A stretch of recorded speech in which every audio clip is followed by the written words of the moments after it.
Généralement, quand une chaîne qui parle de manga ou d'anime manque d'idées, elle lance un top. Pour la plupart des vidéos, le montage est facile et ça ne demande pas trop d'efforts. Et pourtant, je vais vous montrer un top très différent qui va déterminer qui de Senseiya, des Samouraïs de l'Éternel, de Shorato est le numéro 1.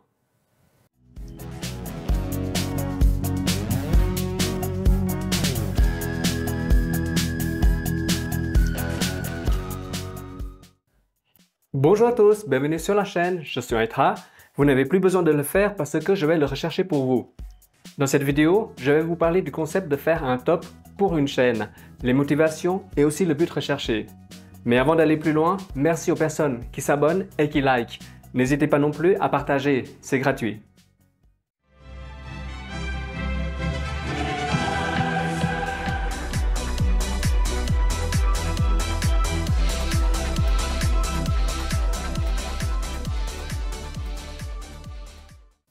Vous en avez déjà vu ou lu. Les tops sont un format de contenu populaire et facile à visionner. Le but recherché est double, générer des vues, mais aussi du trafic, comme susciter des discussions. Je reste exprès dans le thème avec des animés de type shonen, comme Dragon Ball ou Naruto. Par exemple, si je dis qu'un personnage est le plus fort, vous pouvez être sûr qu'un fan dira non. Pourquoi? Eh bien tout simplement parce que quelqu'un aura toujours une préférence différente de la vôtre, ce qui est tout à fait normal.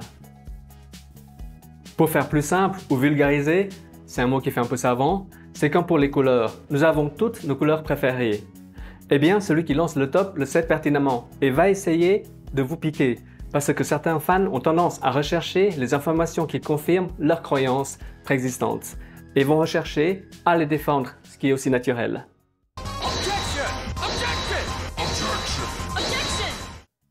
L'intro a été un peu longue, mais je pense que c'était utile d'expliquer le rouage de ce mécanisme derrière les tops que beaucoup de chaînes YouTube font. Bien sûr, ce n'est pas une généralité et il existe des tops qui sont excellents et très bien réalisés par des passionnés de séries, de films ou d'animation. Donc, le top qui va commencer dans quelques secondes va se baser sur Senseiya, les Samouraïs de l'Éternel et Shorato. Ensuite, à travers plusieurs critères, je vais déterminer qui va récolter le plus de points. Vous êtes prêts? C'est parti! Quel personnage féminin possède le plus gros plastron? Ah, je vous avais dit que ce top ne ressemblerait en rien aux autres. Dans les Samouraïs de l'Éternel, le fanservice, ce n'est pas vraiment ça. Les seuls personnages féminins que nous avons sont Nasty et Kayura. Nasty est une jeune fille normale, tandis que Kayura, malgré ses 4 siècles, vous pouvez vérifier, est encore très jeune et je pense qu'il faudra encore attendre 1 ou 2 siècles pour qu'elle se développe. Dans Shorato, c'est presque pareil. Il n'y a pas beaucoup de fanservice et ce n'est pas pour rien qu'il y a 0 parodie.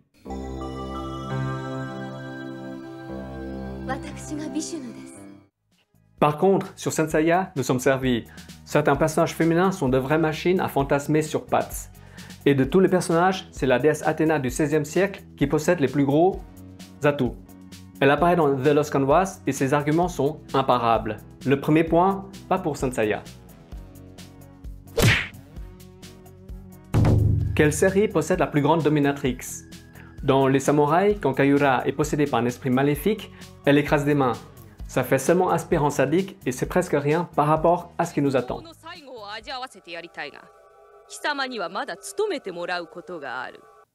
Dans Shorato, il y a une antagoniste qui a réussi à renvoyer temporairement le héros dans le monde des humains.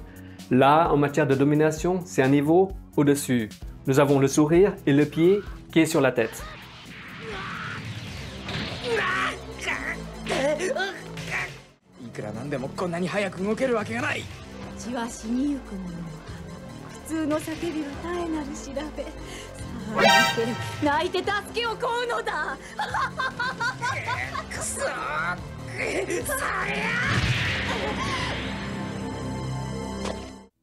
Pour Senseiya, certains vont penser à June du Caméléon avec son fouet. Mais non, pour avoir le titre de la dominatrice, il en faut beaucoup plus. Comme la version maléfique de la princesse Hilda, avec sa robe rouge, son armure noire et sa couronne en forme d'aile de corbeau. Et ça, c'est déjà beaucoup mieux.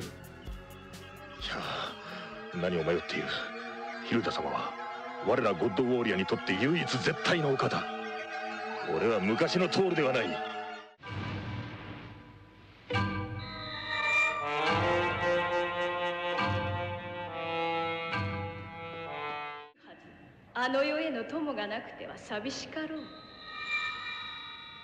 それも情けじゃ。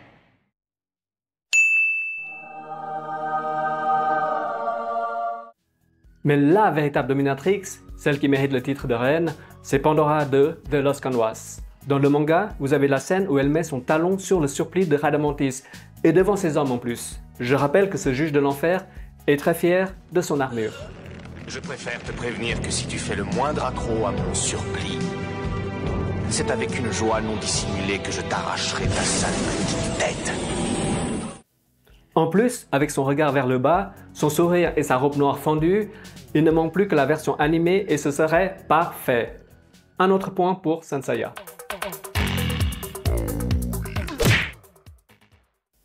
La série qui possède l'armure la plus durable. Et quand je parle de durabilité, c'est dans le sens écologique. Un peu comme ce que les marketeurs aiment dire pour leur téléphone ou leur batterie.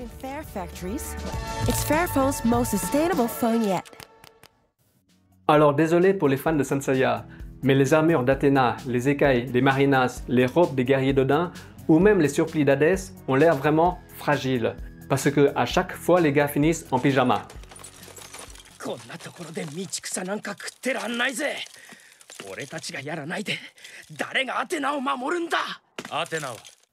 Certains fans vont dire « Mais tu es fou, il y a les fameuses armures d'or. » Bah regardez le résultat avec Koga.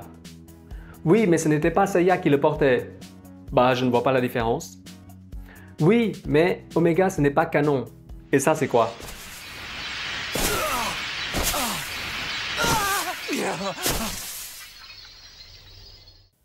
Sans compter que si elles sont trop endommagées, les armures réclament du sang pour se régénérer. Après, il a été démontré que le chevalier d'or du bélier n'avait pas besoin de sang pour réparer les armures. Donc il est peut-être simplement sadique, lui aussi.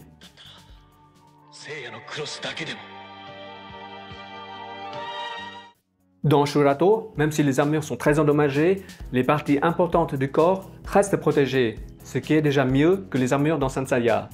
Mais à force de se prendre des attaques puissantes, elles finissent aussi par céder entièrement.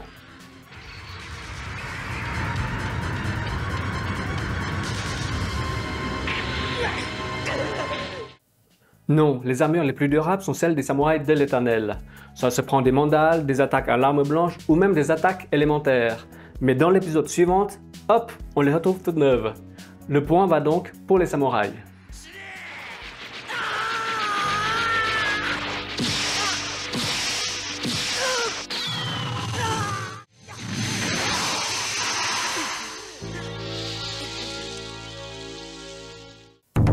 Maintenant, l'armure la plus recyclable.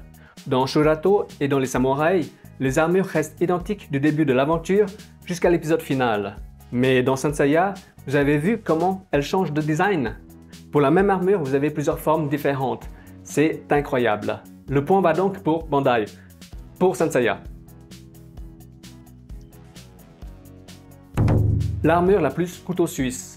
Dans Saint Seiya, les armures sont transportées dans des boîtes métalliques, façon sac à dos. Ce qui n'est pas très pratique. Imaginez le poids et la taille du truc. Les fans diront « Oui, mais dans Omega, c'est sous la forme de porte-clés. » Oui, mais Omega, c'est canon ou pas finalement?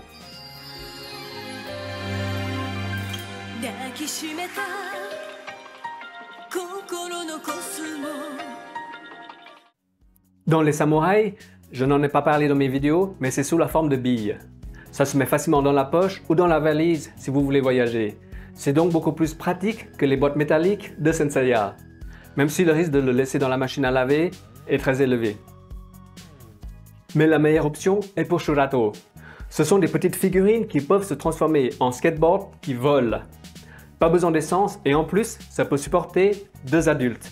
Imaginez avec votre famille, votre copine ou votre animal de compagnie. Trop génial! Le point va pour Shurato. La série avec le héros le plus goujat. Dans Les Samouraïs, Ryo a failli ouvrir en deux une fille qui était à terre. Son katana a juste été stoppé au dernier moment. Sinon, il aurait figuré en tête de ce classement.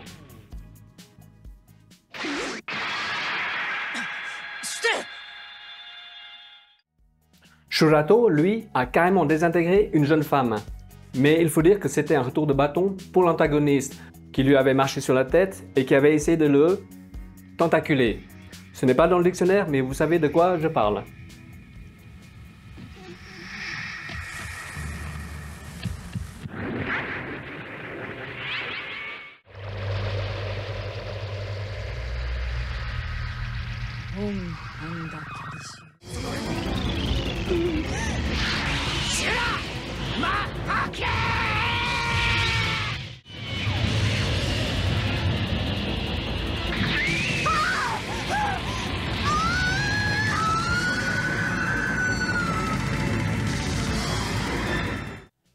En fait, le goujat numéro 1, c'est Seiya.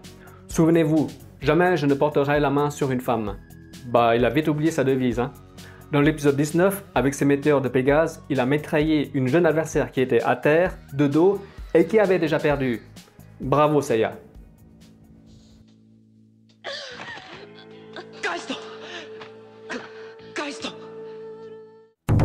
L'armure féminine la plus désirable. Dans Shurato et dans les samouraïs, les armures des femmes, c'est protection complète. Un peu comme une armure devrait l'être en fait. Dans Saint Seiya, par contre, c'est le fanservice comme dans les jeux d'aventure. Moins ça couvre et plus les stats doivent être élevées.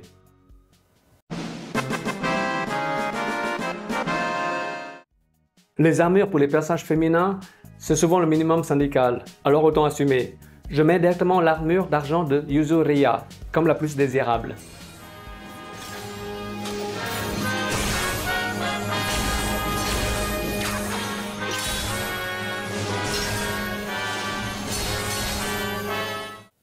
D'ailleurs pour vous, parmi les personnages féminins de Saint Seiya, laquelle possède l'armure la plus désirable? Je serais curieux de connaître vos goûts. L'antagoniste, le meilleur. Ce n'est pas écrit le plus puissant, mais le meilleur.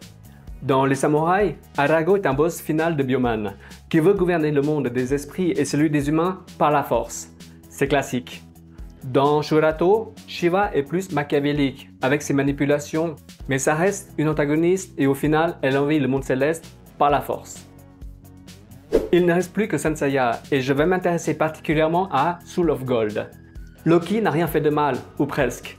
Quand la princesse Hilda a perdu le trône d'Asgard, le peuple ne s'est pas soulevé pour la soutenir. Loki a même fait prospérer le royaume, et maintenant le soleil brille, et il y a de la pastèque au marché. Rien que pour ça, le point va pour Saint Seiya. L'antagoniste le plus enviable. Sans hésiter, Saga dans son rôle de grand pop.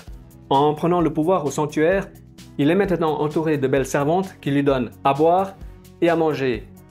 Et il possède même une salle de bain privative de 200 mètres carrés facile. À côté de ça, Arago dans les Samouraïs de l'Éternel et Shiva dans Shurato, c'est l'austérité. Sans hésiter, le point va pour Saint Seiya. La transformation la plus cool. C'est sans doute le choix le plus difficile parce que les trois animés proposent quelque chose de vraiment très différent chacun. Dans Shurato, quand tu as le Shakti doré qui se transforme en animal et que son énergie commence à envelopper le corps, tu as ensuite des éléments comme le feu et l'eau qui te traversent avant que l'univers ne s'ouvre devant toi. Et enfin, l'énergie qui enveloppait ton corps disparaît pour laisser la place à une armure. C'est impressionnant et cool à la fois.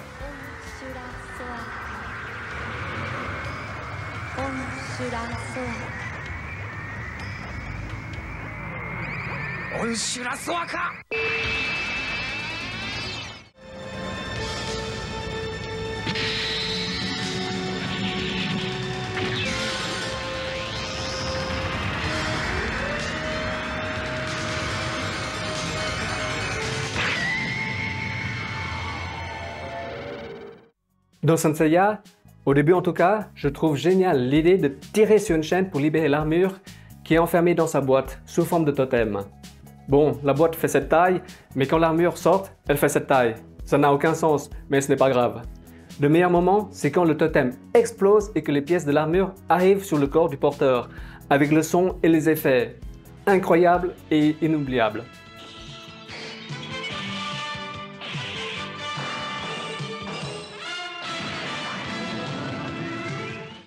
Dans les samouraïs, c'est encore différent, avec des rouleaux japonais qui commencent à entourer le porteur et qui deviennent ensuite des pétales de cerisier.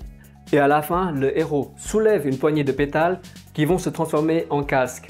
Il y a un côté romantique et très japonais dans la transformation.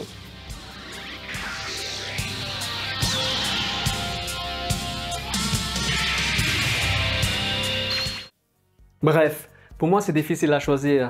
Je vous laisserai le choix et dites-moi aussi dans les commentaires lequel vous préférez. Je sais que vous adorez ces séries autant que moi. Alors ne prenez pas trop au sérieux quand je les critique, parce qu'il y a une petite dose d'humour aussi. On vit dans une époque où chaque phrase, chaque mot est analysé sous tous les angles. Mais parfois, il faut savoir prendre du recul et savoir relativiser, même quand il s'agit de nos séries préférées.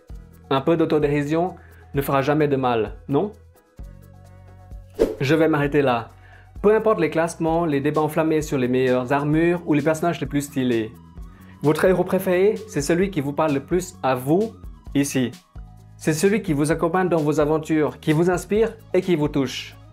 Et c'est ça que je trouve génial. Les mangas et les animés nous rassemblent tous, autour de personnages qui nous ressemblent ou qui nous font rêver. Voilà, c'est terminé. Comme je l'avais annoncé dans l'intro, ce top change des tops que vous avez certainement déjà l'habitude de voir, parce qu'il y a une touche de folie et de second degré. Et je vais profiter pour rebondir là-dessus, parce que c'est le prochain thème de la prochaine vidéo, où je vais vous parler d'un animé qui joue beaucoup sur ses codes, et il est, selon moi, le dernier de son genre.